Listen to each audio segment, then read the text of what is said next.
Hi everyone and welcome to the first Ferrari eSports Series track tutorial.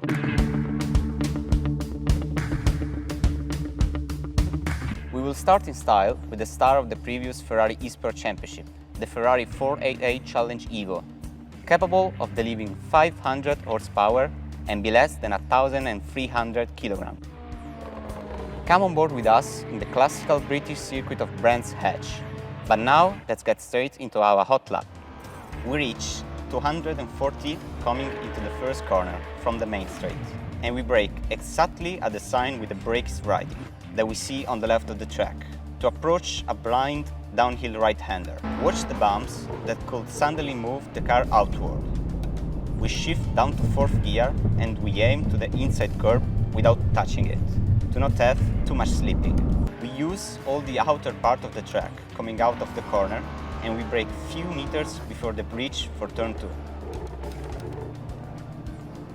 Here you can approach it in two ways, trying to have an early apex and coming out a little wider, going wide entering the corner in order to have the maximum traction possible. Personally, I prefer the last one, so that we can leave the corner really fast in 2nd gear, nearly at 19 km per hour.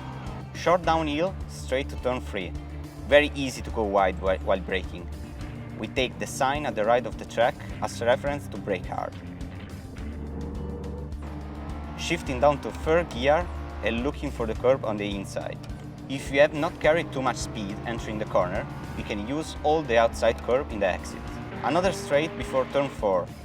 We arrive in 5th gear, and just after the last sign, we start to gently shift down to 3rd gear. We have to be as patient as possible because the risk to lose the car is really high. Considering it's a long corner and the left tires are constantly unloaded, we enter the corner a little wider to have an optimum exit. First moment of relative relax, the last few seconds as we approach at 250 km per hour before turn 5, and we are now in the fastest part of the track. We shift down to 4th and we aim the little inside curve, so we can use all the track and exit the corner on the limit. Turn 6 is really hard. We have to brake in the middle of two left signs, shifting from 5th to 3rd gear and use all the inside curve. The more curve you use, the more throttle you can give early. Coming into turn 7, the hardest one of this track. We brake looking the last sign to the right. It is very important here to know when to brake and to steer, because it's a blind corner. If you miss the braking point, you will not be able to keep the car on track, taking the grass and the gravel. We finish with turn 8 and 9.